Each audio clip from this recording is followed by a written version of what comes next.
Oncología.mx presenta la entrevista.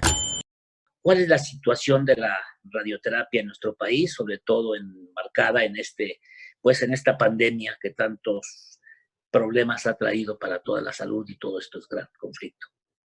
En realidad, para México no hemos tenido mucha referencia de que los hospitales que tienen radioterapia hayan tratado pacientes con COVID. Afortunadamente, los pacientes con COVID no han necesitado radioterapia en todos estos meses, o al menos no han acudido. Lo que se tiene muy presente es que cuando termine esta pandemia, o por lo menos baje el número de pacientes, vamos a tener muchísimos pacientes que van a acudir repentinamente, porque ahora sí ya saben que tienen que acudir a los servicios tanto de quimioterapia como de radioterapia, etcétera. Solamente tenemos la referencia de que en un hospital en Iztapaluca se está tratando a los pacientes con COVID con fines terapéuticos. Eso quiere decir dando una dosis muy, muy baja a los pulmones para evitar lo que estamos llamando tormenta citotóxica, que son múltiples proteínas que se producen en la sangre por el COVID, y que la radioterapia puede bajar este tipo de inflamación. Solamente hay un artículo que en realidad es un abstracto de un artículo reportado de Nueva York, donde a 5 pacientes de 90 años o más les dieron este tratamiento. Sin embargo, no hay suficiente evidencia científica ni médica como para continuar con este protocolo hasta que haya mucha más evidencia. Ya, doctora, y como usted bien señala, los efectos post-COVID va a ser precisamente ahí donde se va a poder observar toda la gente que está rezagada en sus tratamientos, toda la gente que ha dejado de asistir a esto, ¿no, doctora? En general, pues tenemos estos equipos multidisciplinarios, tanto de los oncólogos médicos, los cirujanos y nosotros, y bueno, por supuesto que muchos otros, los radiólogos, los patólogos, etcétera, pero que quedamos en que le tenemos que informar muy bien al paciente cuáles son los tiempos en los que tiene que recibir el tratamiento. Se sabe, por ejemplo, cáncer cervicouterino está muy bien estudiado, que después de 50 días de que no se cumplen los tratamientos, cada día baja la posibilidad de control local y de supervivencia global de los pacientes. Igual pasa con pulmón, igual pasa con cáncer de cabeza y cuello, un poquito menos con mama, dependiendo, claro, de la estirpe histológica. Entonces, se les advierte a los pacientes, pero los pacientes pues están en su derecho de tener miedo, de no saber cómo están, dijéramos, aislados o limpios o sanitizados los servicios de radioterapia, pero en general, pues en un hospital como este es más fácil. Estoy segura que, por ejemplo, en el INCAN, pues los pacientes afortunadamente los están dejando pasar poco a poco y también están recibiendo el tratamiento, pero como decimos, todos nosotros hemos tenido miedo de esta enfermedad y no queremos asistir a un lugar donde sepamos que vamos a tener más riesgo. Claro. Ahora, doctora, ¿qué están haciendo van a crear, yo creo, nuevos protocolos ahora después en pospandemia, para precisamente tanto para los pacientes como para ustedes, ¿no? Y los técnicos y todos los especialistas, ya se está haciendo, ya tienen preparado cómo se va a hacer esto, cómo se va a hacer otra vez retomar el paso con todos los tratamientos? Sí, Somera desde el principio, más o menos yo creo que fue marzo, se hizo una reunión, pues como ahorita la estamos haciendo en telemedicina o videoconferencia, para poder llegar a acuerdos que dijeran en qué etapa estaba estábamos en cada parte de la pandemia y qué iba a suceder cuando termináramos. En la mayoría de los hospitales, los técnicos están completamente equipados, tienen, por supuesto, que mascarillas, gogles, careta. Y una cosa muy importante es que nuestro servicio de vigilancia epidemiológica hospitalaria nos advirtió que no es bueno usar guantes, porque cuando la gente tiene guantes cree que los guantes los van a salvar o los tienen protegidos, entonces se lavan menos las manos.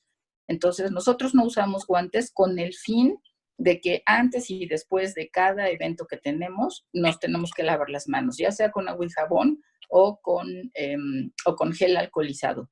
Y otra cosa es que estamos vigilados, y eso está también muy bien, de manera que no se nos puede olvidar lavarnos las manos, porque siempre hay alguien que nos va a decir, lávate las manos, entre nosotros mismos y entre nuestro servicio de vigilancia epidemiológica. ¿Qué va a pasar cuando se acabe? Pues tenemos que estar muy conscientes de que seguramente va a haber muchos pacientes y, bueno, algo que aquí en Médica Sur es donde trabajo, pues bastante característico, es que desde siempre dijimos que en estas fases, sobre todo en la tercera de la epidemia, o sea, cuando más contagios hay y es más grave, íbamos a decidir por hacer hipofraccionamiento, o sea, bajar el número de sesiones dando una dosis más alta, para que el paciente tuviera menos exposición en el hospital y viniera menos veces.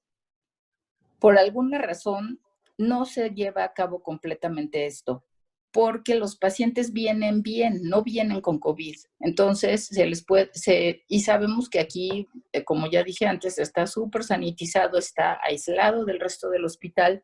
Y si eso pasa en la mayoría de los servicios de radioterapia, puedo citar los que conozco, como por ejemplo el Hospital de Oncología del Centro Médico, donde radioterapia está en un sótano.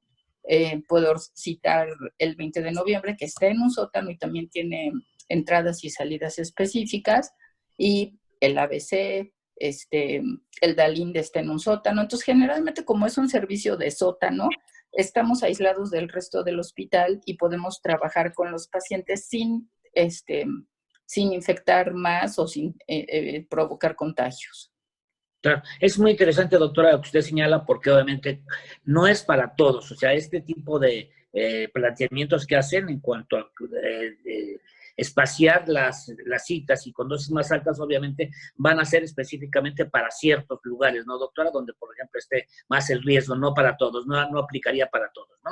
Eso Claro, es lo que es súper importante es que los resultados que se están obteniendo, sobre todo, bueno, Mama ya lo teníamos desde el año pasado, desde 2018, que Astro salió con sus guías de hipofraccionamiento en mama, pero yo creo que el único que ahorita estamos esperando más resultados es en cabeza y cuello por los efectos secundarios en la mucosa, etcétera. Sin embargo, próstata es muy factible, pulmón es muy factible, cáncer de colon y recto es muy factible, y también en mama.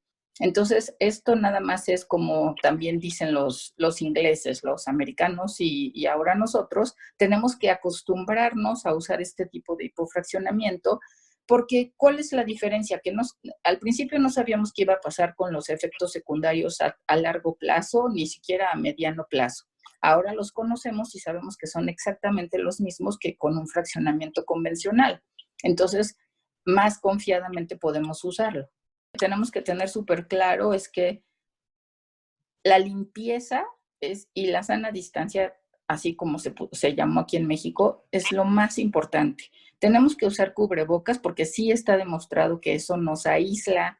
Tanto nosotros protegemos a los que están alrededor de nosotros, como probablemente nos aísle un poquito de los que podrían estar infectados. Tenemos que lavarnos las manos y limpiar los lugares, porque aunque un día sí y un día no sale, que sí se queda en la madera, que no se queda en el vidrio, etcétera, no tenemos la certeza absoluta. Y entonces, como les decía, cada vez que un paciente entra, se limpia antes y se limpia cuando sale, para que no haya esa posibilidad de contagio. Y además, sí lavarnos las manos, porque es lo que más puede evitar que nosotros contagiemos y contagiarnos. Eso que usted señalaba de los guantes es para no crear una falsa protección, ¿no, doctora? Que la gente sienta más confiada y es una falsa protección, porque uno dice, bueno, traigo guantes. En el momento en que se quitan los guantes, obviamente se sienten expuestos y obviamente aumentan su precaución. Es así, ¿no? Absolutamente. Eso es lo que pasa. Si tenemos guantes, creemos que estamos protegidos y entonces no nos lavamos las manos o no nos limpiamos cada vez que tiene que ser. Si usamos nuestra propia piel, pues sabemos que la tenemos que tener limpia, ¿no? Los tratamientos, sobre todo, volvemos a una parte diferente de los paliativos, por ejemplo, compresiones medulares, sangrados, algunas cosas que son siempre urgencia para nosotros, no tenemos que dejarla pasar. Lo que ha pasado, por ejemplo, en cáncer bueno, en todos los cánceres, es que se confía que la quimioterapia o la hormonoterapia va a reducir o por lo menos a mantener el tumor hasta que se cambien estas circunstancias. Lo que ahora estamos haciendo es, de todas formas, tratar de recibir todos los pacientes que vienen, por supuesto, son recibidos y darles el tratamiento más adecuado. Si un paciente viene de lejos, pues darle menos radiación, menos sesiones. Si un paciente es de edad avanzada, que generalmente pues el cáncer está en la séptima década de la vida, entre los 60 y los 70 años. Entonces son personas que pueden tener un estado general muy bueno, pero se dice que, bueno, esa es una persona ya de la tercera edad y tenemos que cuidarla como tal. Aunque ustedes inviten a los pacientes a que sigan su tratamiento, muchos van a tener ese miedo a acercarse, van a dejar incluso de ir a estas terapias precisamente por ese miedo, ¿no, doctora? Ahora va a ser la forma de convencerlos de salir e ir al hospital. Eso también va a ser, eso ya son particularidades, pero obviamente hay mucha gente que me han referido que les tocan las terapias y que obviamente, por ejemplo, en el sistema de salud federal no hay la forma de hablarle por teléfono y decirle, ven o te mando una ambulancia. Quizás una gente pues con mayor cuestión económica pues pueda transportar recursos, ¿no, doctora? Pero en muchas situaciones, por ejemplo, en el sector de salud federal, pues va a ser muy difícil en algunos casos los que se resisten a ir por miedo a tratarse, ¿no? Y casi que posiblemente algunos vayan a abandonar el tratamiento. Eso es de alguna forma, pues, peligroso, ¿no, doctora? Muy, muy peligroso. Y sí es muy posible que eso pueda suceder porque, pues, no se puede tener un control tan fuerte, igual como un ejemplo malo, pero es como las vacunas. No se le puede obligar a la gente a que vaya a hacer cosas que están súper probadas y que los pueden mejorar y que les pueden mejorar la calidad de vida si no quieren y si tienen miedo.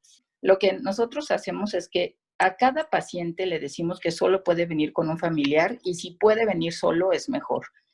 Cada vez que llegan al hospital, en la recepción de radioterapia se le toma la temperatura y se le hace un cuestionario de 5 preguntas que consiste en si ha tenido fiebre, si ha tenido tos, si ha tenido síntomas de gripe, algún síntoma general, etcétera, o algo que el paciente quiera comentar. Entonces, esto yo creo que se hace en la mayoría de los lugares, hasta en las tiendas, ¿no? Ya hemos visto. Entonces, eso es muy importante. La fiebre no necesariamente tiene que tener un paciente asintomático portador de COVID, pero nosotros lo complementamos con ese cuestionario del cual les digo. No se les hace otra cosa y hemos tenido 3 eventos en los cuales los pacientes llegan con y no nos dicen en ese momento que tienen fiebre o no nos dicen en ese momento que tienen tos, entran al pasillo y ahí la enfermera que tenemos les hace otra vez las mismas preguntas y si en alguna de esas preguntas contestan que sí, los tenemos que sacar y le hablamos o a su médico tratante o nosotros mismos decidimos que se vayan a la unidad de vigilancia de enfermedades respiratorias que hay aquí, o en otro caso me imagino que harían lo mismo, le hablan a su médico tratante para que se tome la decisión de si ese paciente necesita tener una prueba rápida o necesita hacerse una tomografía de tórax que verifique que tiene COVID. Hasta este momento, si cualquier paciente tiene alguna sospecha de COVID, hacemos eso y lo dejamos durante 15 días. Si es que de todas formas tiene un resultado negativo y ya no tiene fiebre y ya no tiene síntomas, puede regresar al tratamiento a los 4 o 5 días. Pero si no, si le hacemos una cuarentena de 14 días, nosotros se la solicitamos. Algo que es muy interesante y nos gustaría saber, yo creo, a todos, es si hay referencias, si hay estudios, me imagino, en cuanto a si ha tratar de tratar el COVID a través de la radioterapia, doctora. Por supuesto, aliviar a un paciente siempre será nuestra meta, pero hay que hacerlo de manera científica y comprobada, ¿no? Eso es en México. No sabes si hay algunos estudios fuera de... Sí, claro. Hay Este mismo varios, ¿no? estudio son dosis de radioterapia entre 0.2 y 1 gray. O sea, normalmente nosotros damos 2 grays por sesión. Bueno, en hipofraccionamiento damos 20 y tantos, pero vamos a hablar de una radioterapia convencional. Este es solamente 0.2 a 1 gray en una sesión a los pulmones. Esto, como les digo, impide la tormenta citotóxica que nos provoca toda esta cantidad de proteínas que hacen una inflamación muy importante en los pulmones, que es el primer órgano, dijéramos, blanco al que llega el COVID. Y entonces, en ciertos pacientes bajo ciertas condiciones en que todavía no estén necesitando una intubación, pero ya tengan esta inflamación, es en donde se ha hecho. Se ha hecho, como les digo, en Nueva York, en Italia y en España.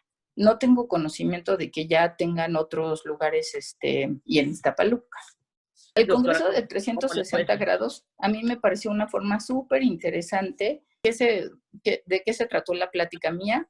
De las actualidades en las cuales, por supuesto que hablamos del hipofraccionamiento por lo del COVID, pero sobre todo porque no fue el COVID, sino que los ingleses ya saben que ellos quieren apurarse siempre en los tratamientos. Entonces, lo que hicieron primero fue que eran 25 sesiones, las convirtieron en 15 y ese esquema ya fue adoptado por todo el mundo. Ahora son 5 sesiones, solamente 5. Entonces, esto pues es una gran diferencia y salió justo el resultado ahorita que tenemos esta pandemia. Entonces, esa es otra de las cosas muy importantes. Y lo que siempre se discute en cáncer de mama, cuando se tiene un ganglio positivo axilar o hasta 3, ¿qué se debe hacer? ¿Se debe incluir el campo axilo-supraclavicular dentro de lo que estamos tratando? Pues generalmente decimos que sí, pero también depende del tamaño tumoral, de los márgenes, si tiene invasión vascular o linfática. Entonces, bueno, hay afortunadamente a principios de año se publicaron muchos artículos en los cuales justo se dirigen a este tema y eso fue una de las partes más, de las que más hablé. Otra de las cosas es qué pasa cuando a un paciente le hacen una cirugía conservado o una mastectomía y le ponen un implante, porque se sabe que si le damos radioterapia, pues puede haber efectos en la piel que impidan que este implante realmente quede bien.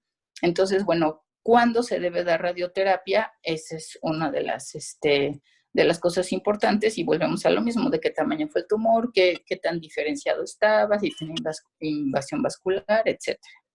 Doctora, ¿esto incide con los resultados que salieron en ASCO en cuanto a que ya sugerían que de acuerdo al tumor se pudiera evitar las cirugías, ¿no, doctora?